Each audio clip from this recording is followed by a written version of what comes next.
નમસ્કાર વિદ્યાર્થી મિત્રો, શ્રી સ્વામિનારાયણ વિદ્યાસાગર સ્કૂલની શૈક્ષણિક યુટ્યુબ ચેનલ પર હું મેર ભાવેશ ધોરણ 12 ના આર્ટ્સ અને કોમર્સના દરેક વિદ્યાર્થીઓનું ફરી એકવાર સ્વાગત કરું છું. વિદ્યાર્થી મિત્રો, આપણે વાત કરી રહ્યા હતા એકમ નંબર 4 ની, જેનું નામ હતું સત્યાગ્રહાશ્રમ, જે અહિંસાની ખોજ વિનોબા ભાવેની આત્મકથામાંથી લેવામાં આવેલો એક ભાગ હતો. વિનોબા ભાવેની આમ લોકોએ આત્મકથા નથી, પરંતુ એમના જીવનના કેટલાક પ્રસંગોને એક પુસ્તકમાં સ્થાન આપીને એ પુસ્તકને નામ આપવામાં આવ્યું છે અહિંસાની ખોજ, અને એમાંથી લેવામાં આવેલો એક પાઠ આજે આપણે ભાગ નંબર બીજો ભણવાનો છે.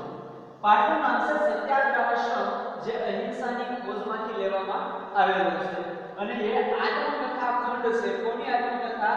વિનોબા ભાવેની આત્મકથામાંથી લેવામાં આવેલો એક ભાગ છે. આપણે એના ભાગ નંબર 1 ની વાત કરી હતી, અને એમાં આપણે શું શું ભણ્યા હતા એની ટૂંકમાં માહિતી મેળવી લઈએ, પછી આપણે આગળના વિષય વસ્તુની ચર્ચા છે કરીએ, અને આ ભાગમાંથી કેવા કેવા પ્રશ્નો પૂછાઈ શકે એની પણ ટૂંકમાં માહિતી મેળવી લઈએ. નાનપણથી વિનોબા ભાવેનું મન, એની ઈચ્છાઓ કેવી હતી? એને બંગાળ અને એની સાથે સાથે હિમાલયમાં જવું હતું. એને કોઈ ફરવાનું એવું કઈ નહોતું, પણ ત્યાં જઈને એને કંઈક માણવું હતું. શું શું? બંગાળની ક્રાંતિ અને હિમાલયની શાંતિ, એનો અનુભવ એમને કરવો હતો. કર્મ સંજોગીએ વિનોબા ભાવેને આ બે સ્થળે જવાનું થયું, પણ રૂબરૂ એ સ્થળે નથી ગયા. ત્યાં જવા માટે એમણે જે રસ્તો ગયા, ત્યારે એમને જે સ્થળે પહોંચ્યા છે ત્યાં એમને આ બે સ્થળની ક્રાંતિ અને શાંતિનો અનુભવ છે મળ્યો. આ બે વસ્તુ એને સાંભળ્યું, એટલે કે મળ્યું. જ્યારે વિનોબા ભાવે છે આ ગાંધીજીના આશ્રમમાં પહોંચ્યા હતા, ત્યારે એક ગાંધીજીના ભાષણની ગરમાગરમ ચર્ચા છે ચાલતી હતી. ગાંધીજીએ આ ભાષણ ઘણા સમય પહેલા કરેલું, પણ આજે લોકો છે આ ભાષણને વાગોળતા હતા. એટલે વિચાર કરો, ગાંધીજીનું ભાષણ કેટલું રસપ્રદ હતું, તો માહિતગાર કરે તેવું હશે. તો વિનોબા ભાવે જ્યારે આ આશ્રમમાં પહોંચ્યા હતા, ત્યારે આ ભાષણમાં આવેલા કેટલાક સજી ધજીને આવેલા રાજા મહારાજાના મહાનુભાવોને ગાંધીજીએ છે ખીજાઈને ઠપકો આપેલો. એટલે વિનોબા ભાવેના મનમાં આ ભાષણ સાંભળીને કેટલાક પ્રશ્નો થયા, અને એ પ્રશ્નોના ઉકેલ માટે એ ગાંધીજી સાથે પત્ર વ્યવહાર કરે છે. અને પત્રમાં શું એના પ્રશ્નોનો ઉકેલ છે, એની મનમાં જે કાંઈ પ્રશ્નો ઉદ્ભવેલા છે એ પ્રશ્નો અને શંકાઓ છે એને લખીને પૂછે છે. ગાંધીજી એને ઉત્તર આપે છે. વિનોબા ભાવે ફરી પાછો એક પત્ર લખે છે. એટલે ગાંધીજી એને કહે છે કે આ બધા પ્રશ્નોનો ઉકેલ આપણા પત્ર વ્યવહારથી થઈ શકે એમ નથી. એના માટે તમારે જીવન સાથીનો સ્પર્શ છે જોઈએ. એટલે તમે એમ કામ કરો, થોડા સમય માટે અમારા આશ્રમમાં રહેવા માટે આવો, અને આ સમય મળતા આપણે બે વાતો કરીને આ પ્રશ્નોનો ઉકેલ છે, તમારી શંકાઓને આપણે દૂર કરી દઈશું. તો વિનોબા ભાવેને એમની ગાંધીજીની આ વાત છે બહુ સ્પર્શી ગઈ કે વાતોનો ઉકેલ, આ પ્રશ્નોનો ઉકેલ વાતોથી નહીં પણ જીવનના સ્પર્શથી થઈ શકે. ત્યાં સુધીની આપણે વિષય વસ્તુની ચર્ચા છે કરી હતી. ત્યારબાદનો આગળનો અભ્યાસક્રમ છે આપણે થોડોક ભાગ આજે જોઈ લઈએ, અને શબ્દ સમજૂતી પણ એ સાથે સાથે મેળવતા જઈએ. પ્રશ્નો આમાંથી કયા કયા પૂછાઈ શકે? વિનોબા ભાવે કયા બે સ્થળે જવાની ઈચ્છાઓ હતી? પછી ભાષણમાં આવેલા જે મહાનુભાવો હતા એને ગાંધીજીએ શા માટે જોડી કાઢી? ત્યારબાદ વિનોબા ભાવેના પત્રના પ્રત્યુત્તરમાં ગાંધીજીએ શું જણાવ્યું? ગાંધીજીની કઈ વાત વિનોબા ભાવેને સ્પર્શી ગઈ? આવા કેટલાક નાના નાના પ્રશ્નો છે પૂછાઈ શકે. આ ઉપરાંત તમારા 12મા ધોરણના બોર્ડના પ્રશ્નપત્રમાં તમને ખબર હશે કે કેટલાક પ્રશ્નો છે કવિ કે લેખકના સાહિત્યમાંથી પણ પૂછાઈ શકે, એના પરિચયમાંથી પણ પૂછાઈ શકે, એના જન્મ સંબંધે કેટલાક પૂછાઈ શકે. આ પ્રશ્નોના ઉત્તરો પણ આપણે સમયાંતરે વાગોળતા રહેવાના. વિનોબા ભાવેનો આપણે પરિચય મેળવ્યો હતો, એનું મૂળ નામ કયું છે આવો પ્રશ્ન પણ પૂછાઈ શકે, એનો જન્મ ક્યાં અને ક્યારે થયો હતો એવો પણ પૂછાઈ શકે. આ ઉપરાંત એના માતા પિતાના જીવન સંદર્ભે અથવા એના નામ સંદર્ભે પણ પ્રશ્ન પૂછાઈ શકે. બાળપણમાં તેઓ શું કરતા, કયા કયા શોખ ધરાવતા હતા, એના પુસ્તકો અહિંસાની ફોજ પુસ્તક કઈ રીતે તૈયાર કરવામાં આવેલું છે આ પુસ્તકો પ્રશ્નો પણ તમને પૂછાઈ શકે એટલે એવા પ્રશ્નોની પણ તમારે તૈયારીઓ રાખવાની છે ચલો આપણે આજે શરૂ કરીએ આપણો સત્યાગ્રહાશ્રમ વિનોબા ભાવેની આત્મકથા સત્યના અહિંસાની ફોજમાંથી લેવામાં આવેલો એક ભાગ એનો ખંડ નંબર 2 અથવા તો ભાગ બીજો આપણે આજે શરૂ કરીએ શરૂઆતમાં આપણે થોડો પુનરાવર્તન રિવિઝન કરી લઈએ પછી આપણે આગળ વધીએ 10-15 દિવસ પછી ફરી મેં એમને શંકાઓ પૂછી ત્યારે એનું એક પત્તું આવ્યું એટલે પત્ર આવ્યો આ વિનોબા ભાવે મોકલેલા બીજા પત્રનો ઉકેલ છે એને મળે છે ગાંધીજીએ બીજી વાર એને પત્ર છે લખ્યો છે એમાં શું હતું અહિંસા અંગે જે પ્રશ્નો છે તેનું સમાધાન પત્ર વ્યવહારથી ન થઈ શકે તમને જે અહિંસાના સંદર્ભમાં જે કઈ શંકાઓ મનમાં થઈ છે પ્રશ્નો થયા છે એ પ્રશ્નોનો ઉકેલ અથવા તો સમાધાન છે પત્ર વ્યવહારથી થઈ શકે નહીં એના માટે શું જોઈએ એના માટે તો જીવન સાથેનો સ્પર્શ જ જોઈએ એનો ઉકેલ છે પત્ર વ્યવહારથી ન થઈ શકે પણ એનો સમાધાન તો તમારે મેળવવું હોય તો તમારે જીવનનો સ્પર્શ એટલે કે મને રૂબરૂ મળવું પડશે આવું ગાંધીજી વિનોબા ભાવેને જણાવેલું એટલે થોડા દિવસ મારી પાસે આશ્રમમાં આવો અને રહો તો ધીરે ધીરે વાત ચાલતી રહે એટલે એક કામ કરો તમે અમારા આશ્રમમાં થોડા દિવસ માટે રહેવા માટે આવો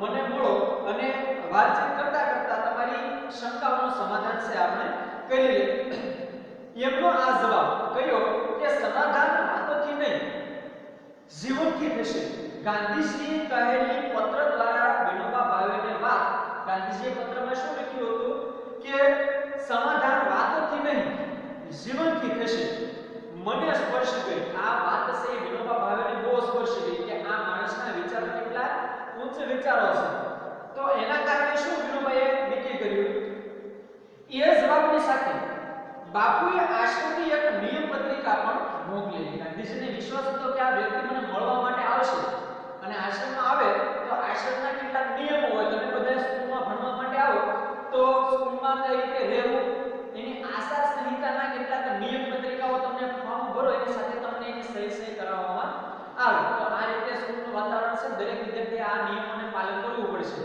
તો ગાંધીજી પત્રની સાથે એક નિયમ પત્રિકા મોકલી કે આશ્રમમાં તમે આવશો તો તમારે કયા કયા નિયમોનું પાલન કરવું પડશે જે મારા માટે ઓર આકર્ષક હતું ગાંધીજીને વિશ્વાસ હતો કે આ માણસ આવશે એટલે વિનોબા ભાવે જ્યારે નિયમ પત્રિકા જોઈ ત્યારે એને ગાંધીજી તરફ મળવાની એને આકર્ષણ થયું કે ક્યારે હું આ વ્યક્તિને મળું કેટલા એના વિચારો અગાઉનો વિચારવાવાળા છે ત્યાં સુધી કોઈ પણ સંસ્થાની આવી પત્રિકા મારા વાંચવામાં ક્યારે આવી નહોતી અત્યાર સુધીની વિનોબા ભાવેએ કરેલી પત્ર વ્યવહારની ક્રિયામાં એને ક્યારે કોઈ પણ સંસ્થાએ આવી નિયમ પત્રિકા છે મોકલેલી નહીં તો આવી પત્રિકાના વાંચવામાં પણ ક્યારે આવેલી નહોતી એમાં લખ્યું હતું નિયમ પત્રિકામાં શું લખ્યું હતું આ આશ્રમનું ધ્યેય વિશ્વહિત અવિરોધી દેશ સેવા છે વિશ્વના હિત માટે અને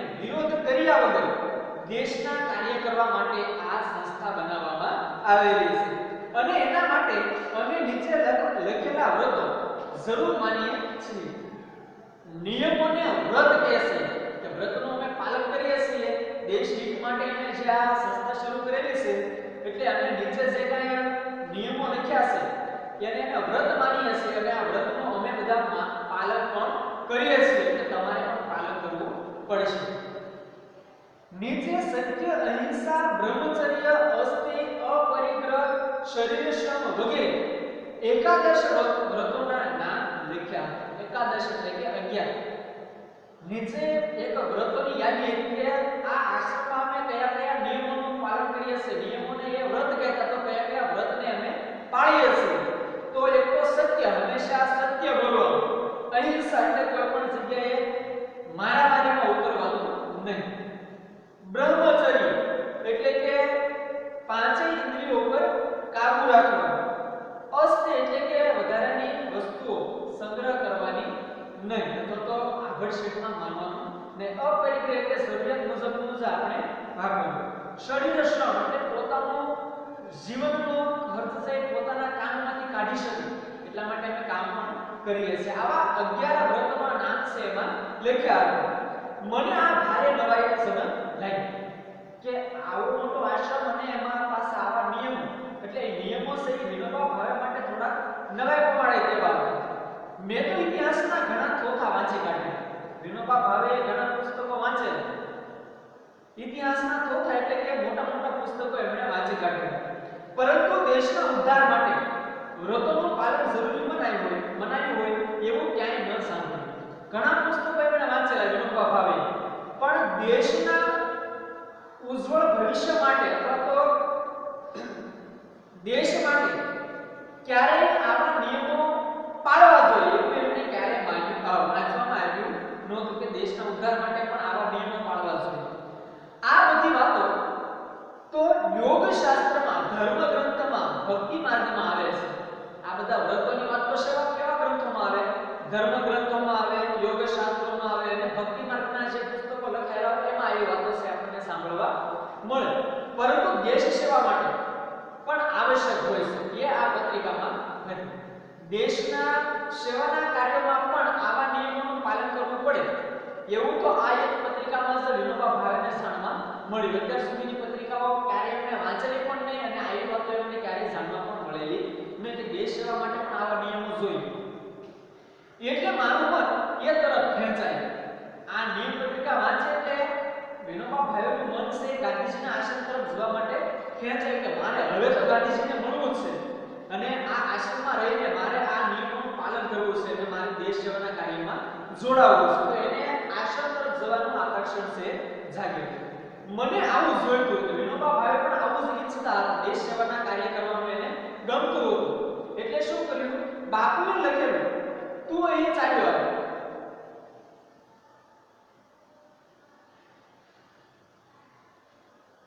આ માણસ દેશની રાજનૈતિક સ્વતંત્રતા અને આધ્યાત્મિક વિકાસ બંને સાથોસાથ સાધવા માંગે છે। દેશની સ્વતંત્રતા રાજનૈતિક દ્રષ્ટિએ અને આધ્યાત્મિક દ્રષ્ટિએ દેશનો વિકાસ થાય, આ બંનેનું સાથે ઈચ્છતા છે ગાંધીજી હતા એવું વિનોબાને લાગ્યું હતું। મને એવું જોઈતું હતું કે વિનોબા ભાવે પણ એવું જ ઈચ્છતા હતા કે દેશ સ્વતંત્ર પણ થઈ જાય અને આધ્યાત્મિક વિકાસ પણ દેશનો થઈ શકે। બાપુએ એની સાથે શું લખેલું? તું અહીં ચાલ્યો આવ। અને હું બાપુની પાસે પહોંચી ગયો। વિનોબા ભાવે કાંઈ પણ વિચાર કરી વગર ગાંધીજીને મળવા માટે ગાંધીજીના આશ્રમ છે પહોંચી ગયા। ક્યારે પહોંચ્યા હતા? એ દિવસ હતો 7 જૂન 1916। વિનોબા ભાવે પહેલી વાર ગાંધીજીને એના આશ્રમમાં મળ્યા ત્યારે સમય તારીખ હતી 7 જૂન 1916। કયો આશ્રમ? એનું નામ હમણાં આવશે। આશ્રમ ક્યાં આવેલો છે એનો ઉલ્લેખ છે હવે આવશે। હું અમદાવાદ સ્ટેશને ઉતર્યો, મતલબમાં ગાંધીજીનો આશ્રમ છે અમદાવાદમાં હતો। તમને માનસિક રીતે ખ્યાલ તો આવી ગયો હશે કયા આશ્રમની આપણે વાતો કરી રહ્યા છીએ, પણ આપણે વિષય વસ્તુ સાથે સાથે એને જોતા જઈએ। મારી પાસે સાજો સામાન તો કશો હતો નહીં, કારણ કે ગાંધીજીએ કીધું હતું કે તમારે અપરિગ્રહનો પાલન કરવું પડશે, એટલે વધારે પડતો સામાન વિનોબા ભાવે એમની સાથે લઈ ગયેલા નહીં, એટલે સાથે જ ઉપાડી લીધું। થોડોક સામાન હતો એટલે વિનોબા ભાવે પોતાની રીતે આ સામાનને ઉપાડી લીધો, કારણ કે શરીરના વ્રતનું પાલન કરવાનું હતું એની ટેવ એમણે અત્યારથી જ પાડી લીધેલી। અને રસ્તો પૂછતા હું ચાલવા માંડ્યો। રસ્તો પૂછતા વિનોબા ભાવે છે આશ્રમ તરફ જવા નીકળી પડ્યા।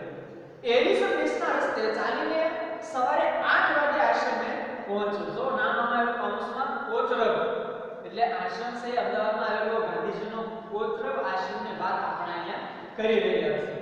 સવારમાં 8 વાગે એલિસ બ્રિજ ઉપરથી પસાર થઈને વિનોબા ભાવે છે કોચરબ આશ્રમે પહોંચ્યા છે। બાપુને ખબર પહોંચાડાઈ કે કોઈ નવા ભાઈ આવ્યા છે। બાપુને ખબર પડી, કોઈ કે સમાચાર આપ્યા કે કોઈ એક નવા ભાઈ છે આશ્રમમાં તમને મળવા માટે આવ્યા છે। એમણે કહ્યું કે ભલે નાઈ ધોઈને મને મળવા આવે। ગાંધીજીએ કેવડાવ્યું કે ભાઈ ભલે આવ્યા, એમને કહો કે નાઈ ધોઈ લેશે, ફ્રેશ થઈ જાય, થાક ઉતરી જાય એટલે પછી મને મળવા માટે આવે। નાઈ ધોઈને હું એમની પાસે પહોંચી ગયો। વિનોબા ભાવે કહે છે કે નાઈ ધોવાનું કામ પૂરું થઈ ગયું એટલે હું ગાંધીજીને મળવા માટે ગયો। જો એના માટે નવાઈ પર ભર્યું દ્રશ્ય હતું કયું નાઈ ધોઈને પાસે પહોંચી ગયો ત્યારે એ શાક સમારતા હતા વિનોબા ભાવે જ્યારે ગાંધીજીને પહેલી વાર મળવા માટે ગયા ત્યાં જઈને જોયું તો ગાંધી બાપુ મહાત્મા ગાંધી સાહેબ આશ્રમમાં બેઠા બેઠા શાક સમારી રહ્યા એટલે મારા માટે આ પણ એક નવાઈની વાત હતી તો નવી નવાઈનું આ દ્રશ્ય હતું ક્યારે એને વિચારેલું પણ નહીં કે આવો મોટો માણસ અને પોતે શાક સમારી રહ્યો છે એટલે આ દ્રશ્ય પણ વિનોબા ભાવે માટે નવીનતા લગાડે તો નવાઈ પ્રમાણે એવું દ્રશ્ય હતું રાષ્ટ્રપિતા શાકભાજી પણ સમારે આવું તો ક્યારે સુન્યું નહોતું સુન્યું એટલે કે સાંભળ્યું રાષ્ટ્રના આવડા મોટા નેતા શાકભાજી સમારતા હોય એવું એમણે ક્યારે સાંભળેલું પણ નહીં એમના પ્રથમ દર્શને જ મને શ્રમનો પાઠ મળ્યો શરીર શ્રમની વાત આપણે આગળ કરી તો આ દ્રશ્ય જ્યારે વિનોબા ભાવેએ જોયું ત્યારે તેને ખબર પડી કે શરીર શ્રમનું મહત્વ આ આશ્રમમાં કેટલું છે એટલે શ્રમનો પ્રથમ પાઠ વિનોબા ભાવેને આ ગાંધીજી પાસેથી મળ્યો બાપુએ એક ચપ્પુ મારા હાથમાં પણ પકડાઈ દીધું ગાંધીજીએ કાંઈ પણ બોલ્યા વગર વિનોબા ભાવેના હાથમાં ચપ્પુ છે આપ્યો અને શું કીધું મેં તો એ પહેલા ક્યારે શાક સમાર્યું નહોતું આ પહેલા વિનોબા ભાવે ક્યારે શાક સમારવાનું કામ નહોતું કર્યું પરંતુ તે દિવસે પાઠ મળ્યો પણ તે દિવસે વિનોબા ભાવેને શીખવા મળ્યું કે શાક કેવી રીતે સમારવું ત્યાં મને મળેલી આ પ્રથમ દીક્ષા